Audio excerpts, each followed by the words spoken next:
gente, meu nome é Mariana e hoje eu vou contar pra vocês as minhas leituras de maio e junho. As leituras de maio estavam faltando por aqui porque eu só li 2 livros em maio e aí eu pensei, não vou fazer vídeo pra falar só de 2 livros, né? Mas eu acabei juntando com as leituras de junho. Em junho eu li 7 livros, então, ok, dá pra fazer vídeo. Esse vídeo tá um pouco atrasado, né, porque a gente já passou do meio de julho. Daqui a pouco eu tô fazendo um vídeo de leituras de julho, mas enfim, vocês relevem isso, tá? E relevem também, provavelmente, a luminosidade que eu tô gravando só com luz natural aqui. Mas enfim, em maio eu li 2 livros, como eu disse. O primeiro livro que eu li foi Melancia, da Maren Keyes, que foi publicado aqui pela Bertrand Brasil há bastante tempo. Eu tenho ele físico, eu li ele físico, só que eu não peguei ele pra mostrar aqui o livro mesmo, né? Só tô mostrando a capinha, porque ele tá lá em cima na minha estante e aí eu tava com preguiça de pegar a escada e tal. Mas aqui tá a capa, foi nessa edição que eu li, na versão grande, não na versão pocket. E essa foi uma releitura pra mim, né? Eu já tinha lido há bastante tempo esse livro, eu gosto muito dos livros da Maren Keyes, eu já li vários dela. E eu decidi começar a reler, né?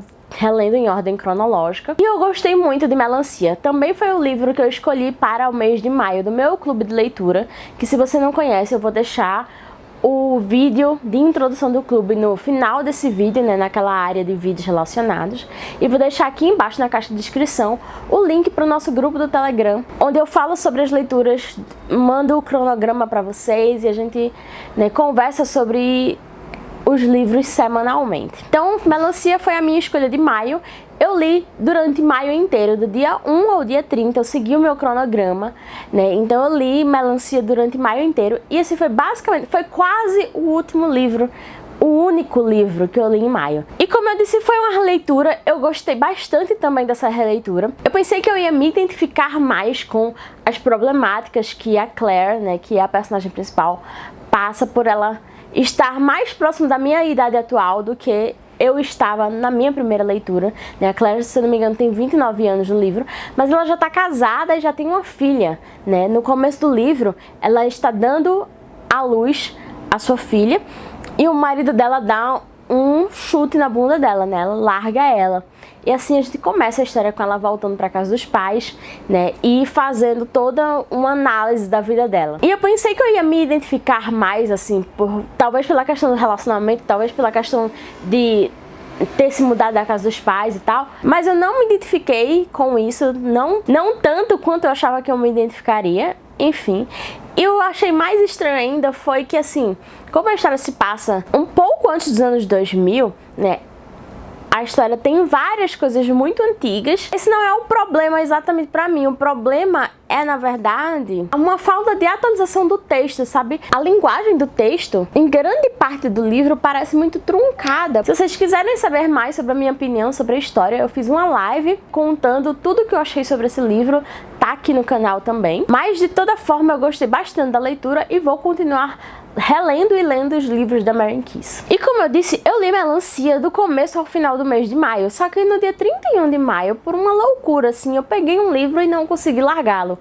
E esse foi o meu último livro de maio, no último dia do mês, que foi Uma Farsa de Amor na Espanha, da Helena Armas.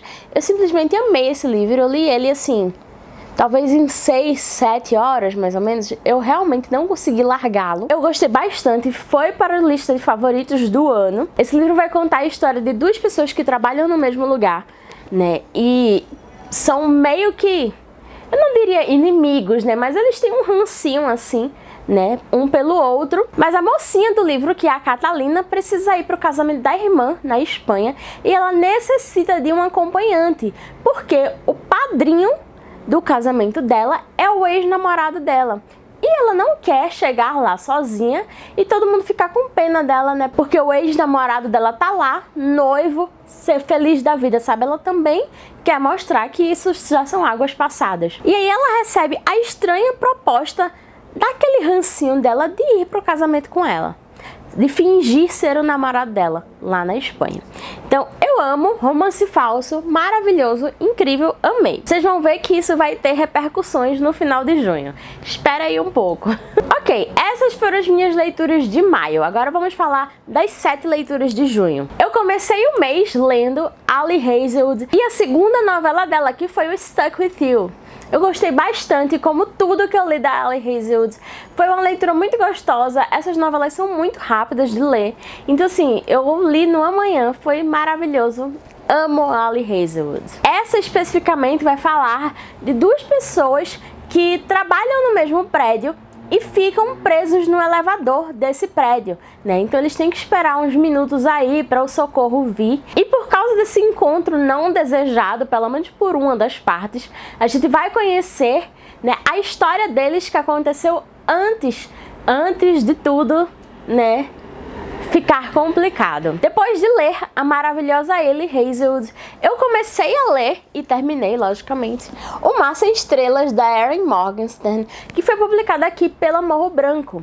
Eu já tinha esse livro há algum tempo, ele foi lançado em 2021, talvez no meio do ano, e eu comprei ele um pouco depois, mas ainda não tinha pegado realmente para ler, e aí eu peguei ele para ler agora em junho por causa do Caminho Bookverso do canal Resenhando Sonhos. Que sensacional! Essa foi uma das minhas leituras preferidas do ano, provavelmente uma das leituras preferidas da vida, porque eu amei essa experiência. Amei muito, muito mesmo. Mudei aqui de posição para ver se eu pego um pouco mais de claridade, porque eu já tava me achando muito escura. Mas enfim, continuando. Li O Mar Sem Estrelas, amei, favorito da vida. Tá cheio de marcação aqui, ó. Cheio de marcação. Não me arrependo de nada. E quero muito reler esse livro, assim, várias vezes. Porque provavelmente, muito provavelmente, eu vou pegando uma coisinha a mais nas releituras. Vou entendendo mais uma coisinha quando eu reler. Vai ser sensacional. Eu não sei nem como dar um resumo desse livro, gente. Porque, assim, ele é uma viagem. Ele é uma viagem. Ele vai contar a história de histórias, de livros, de leitores. Então a gente tem um personagem principal chamado Zachary Ezra Rawlings, que ele encontra um livro desconhecido, misterioso, na biblioteca da sua faculdade, onde ele faz, acho que pós-graduação. O livro não está nem cadastrado na biblioteca, para vocês terem um começo, né, do mistério. E quando ele começa a ler esse livro, né, além de todo esse desejo de ter o livro, né, que ele sente, ele precisa levar o livro com ele em todos os lugares. Ele não quer devolver o livro, inclusive, para a biblioteca. E aí, quando ele começa a ler o livro, ele encontra a própria história dele. A história de uma criança de, acho que 11 anos, mais ou menos, que quando tá voltando para casa, encontra uma porta pintada na parede. E a criança sente que pode abrir aquela porta que está pintada na parede. Não tem, é um muro. É um muro com uma porta pintada. Só que aquela criança sente que pode abrir aquela porta. Só que ela não abre. Quando o Zachary Ezra Rawlings lê essa história dessa criança, ele percebe: esse aí sou eu. Essa é a minha história. Eu não abri aquela porta. E isso deixa o mistério daquele livro ainda mais perturbador para o Zachary Ezra Rawlings, né? Não só porque o livro é todo misterioso, não estava cadastrado na biblioteca e tal, mas porque o livro conta a história dele, como é que sabem que aquela história aconteceu com ele. E por causa disso, ele vai procurar saber mais sobre esse livro, por causa de uma dica que tem na terceira capa do livro. Atrás do código de barras, que não funciona, tirando um pouquinho o adesivo que o código de barras tá, né? E aí ele vê que o código de barras esconde uma abelha, uma espada e uma chave. E aí fica se perguntando: que diabos é isso? E aí ele vai procurar. E aí ele acha uma aventura sem igual. É incrível, gente, por favor, leiam. Eu não sei nem como é que eu vou fazer a resenha desse livro, gente, mas vai sair. Um dia sai, juro. Tá, vamos ver se eu consigo terminar de falar desses livros antes que a luz solar acabe. Depois de ler O Mar Sem Estrelas, depois de ler essa história incrível, eu li A Muralha de Winnipeg e Eu, da Mariana Zapata, que foi publicada aqui pela editora Charme em 2021. Eu tava com bastante expectativa por esse livro, porque ele tem um plot de slow burn, né, de coisas que acontecem devagar, né, de relacionamento que acontece devagar, e eu gosto bastante. Mas eu acho que nesse caso, assim, talvez tenha sido um pouquinho devagar demais, talvez. Não é um livro ruim, eu gostei bastante, mas eu achei que poderia ser menor e poderia acontecer mais coisas, né, antes do final. Esse livro vai contar a história de um jogador de futebol americano muito conhecido, que é o Aidan Graves, né, e vai contar a história também da sua assistente governanta, administradora, enfim, ela faz muitas coisas para ele, que é a Vanessa Mazur. Mazur? É isso mesmo, Vanessa Mazur. Então, ela é contratada dele, né, pra fazer várias coisas na casa dele, etc e tal. Mas a relação deles no começo é puramente profissional e muito seca, né? O Aiden, ele é muito regrado, ele tem uma rotina muito regrada. E ele é educado e apenas isso, ele é secamente educado, ele não conversa mais do que o necessário. Só que ela tem outros planos para a vida dela, tá chegando o momento dela pedir demissão desse cargo, que tá sendo muito bom financeiramente para ela, assim, ela tá conseguindo guardar o dinheiro que ela precisa, né, para conseguir sair de lá, e tem uma hora que ela consegue, ela pede demissão, ele diz ok, tchau, e é isso. Nada de muito sentimentalismo, na verdade nenhum sentimentalismo, nenhum sentimento envolvido. Mas aí, depois de um tempo, ele tá lá, na frente da porta do condomínio dela, né, do prédio dela, pedindo para ela voltar, com uma proposta intrigante, no mínimo. Depois eu entrei numa vibe de romance falso, né, como acontece em A Muralha de Winnipeg e Eu, e como acontece nos próximos 3 livros que eu vou mostrar. O segundo livro de plot e romance falso que eu li em junho, que eu li assim um atrás do outro, foi Procura-se um Namorado, do Alexis Hall, que foi publicado aqui pela Paralela, também em 2021. Esse livro também tem um plot de namoro falso, né, como o próprio título indica. O personagem principal, que é o Luke O'Donnell, tá procurando um namorado que seja, assim, um exemplo para a sociedade. Porque o Luke O'Donnell, ele é filho de 2 pessoas que foram celebridades lá em algumas décadas atrás, talvez na década de 60, 70, 80, alguma coisa assim desse tipo. E o pai dele era tipo um astro do rock, a mãe dele também era cantora e tal. Fizeram muito sucesso e agora estão aposentados ou algo assim, né? Só que o pai dele tá voltando à ativa e ele fez muita coisa, né, quando era astro do rock, e isso acaba resvalando, né, na atual vida do Luke O'Donnell. E aí, como ele trabalha para uma ONG, né, que precisa arrecadar dinheiro para besouros, e as pessoas que dão esse dinheiro são homofóbicas, ele precisa de um namorado para que ele não seja visto como uma má pessoa, sabe? Ou algo assim. Porque a reputação dele está em jogo, ele precisa de um namorado que segure essa reputação, que melhore a reputação dele. E aí, a opção que ele acha, que ele encontra, que uma amiga dele apresenta pra ele é Oliver Blackwood, que é um advogado muito bonzinho, com a reputação incrível. E aí eles vão ter um namoro falso, né? É incrível, eu gosto muito do Luke O'Donnell, ele é tipo extravagante, extrovertido, ele não tem nada no lugar, sabe? Ele é uma pessoa desajeitada, bagunçada, assim, tanto com a casa dele quanto com a vida dele, assim, os sentimentos dele, enfim, gosto muito. O próximo livro que eu li em junho, lá pro finalzinho de junho, que também tem essa vibe de namoro falso, é O Jogo do Amor-Ódio, da Sally Thorne, que foi publicado aqui pela Universo dos Livros. Eu gostei bastante desse livro. Ele também vai contar uma história de namoro falso entre 2 pessoas que trabalham juntas, que é a Lucy Hutton e o Joshua Templeman. Ambos são secretários executivos dos 2 diretores, por assim dizer, de um conglomerado de editoras, né? São 2 editoras, na verdade, que se juntaram para que uma não falisse. E aí eles trabalham juntos e tal. E, na verdade, apesar de ter um plot de romance falso nesse livro, eles começam como enemies to lovers, né? Como inimigos para amantes. Porque eles travam uma batalha, assim, de egos no trabalho. Um tenta ser melhor do que o outro. Um tenta desviar a atenção do outro. Enfim, é bem interessante. Eu gosto do que a autora fez, assim, mais pro final do livro. Tem uma mudança, assim, de vibes, sabe? No geral, eu gostei. Foi uma leitura muito divertida, na real. E esse livro, e na verdade os outros de romance falso que eu li também, eles têm um ponto específico que pra mim é 10/10. Eu não vou contar porque é meio que spoiler, mas tem uma coisa em todos esses livros que faz com que seja incrível.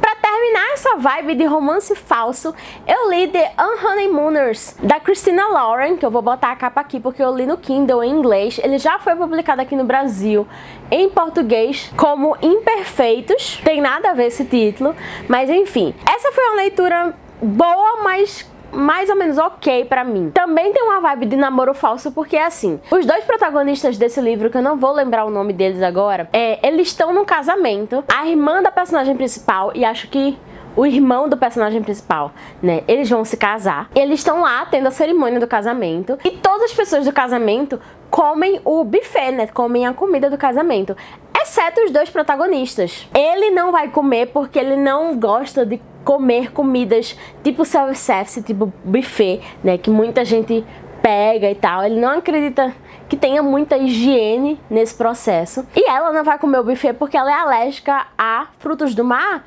alguma coisa assim. O buffet é disso. Então eles dois não comem, o resto das pessoas comem. E no meio da cerimônia as pessoas começam a passar muito mal por causa de uma intoxicação alimentar vinda do buffet, vinda da comida, né? Então todas as pessoas passam mal, exceto esses dois. E aí, existe a lua de mel. E os personagens que estão casados, que estão casando, iriam para um resort, né? Com tudo incluso e tal, enfim. E aí a irmã da protagonista diz, você tem que ir, porque eu não vou perder. A irmã da protagonista, ela é super mão de vaca, assim. Tudo que ela quiser comprar, ela vai ver se tem desconto. Ela vai ver se ela consegue ganhar em algum sorteio. Ela vai ver se ela consegue ter alguns cupons, enfim. Então ela não quer perder algo que ela batalhou financeiramente para ter, né? O que ganhou, enfim, alguma coisa assim desse tipo. Então ela diz para a irmã ir, enquanto o marido dela diz para o irmão dele ir, né? Então os dois, com um pouco assim, né, de animosidade no começo, vão para esse resort como um casal. E aí, mesmo tentando não se meter, né, em situações que façam com que eles tenham que ficar juntos, tenham que mentir dizendo que são um casal, situações como essa acontecem, né? E aí eles vão ter que se passar por um casal. É divertido, é interessante essa dinâmica dos dois, porque eles no começo não se gostam e tal. Eu gostei desse tipo assim, mas aí acho que no final, são os últimos acho que 20 ou 30%, tem um plot twist, tem uma coisa que acontece que eu acho que realmente não combinou com o livro, sabe? É um assunto até importante, mas eu achei que não combinou com a vibe do resto do livro, sabe? Enfim. E o último livro que eu li em junho foi o livro do meu clube de leitura, que para junho eu escolhi Enterre Seus Mortos, da Ana Paula Maia, que foi publicado aqui pela Companhia das Letras. E esse foi um livro que eu achei apenas ok, gente. Eu não entendi porque ele é visto como um livro tão incrível e tão pesado e, nossa, me fez refletir muito.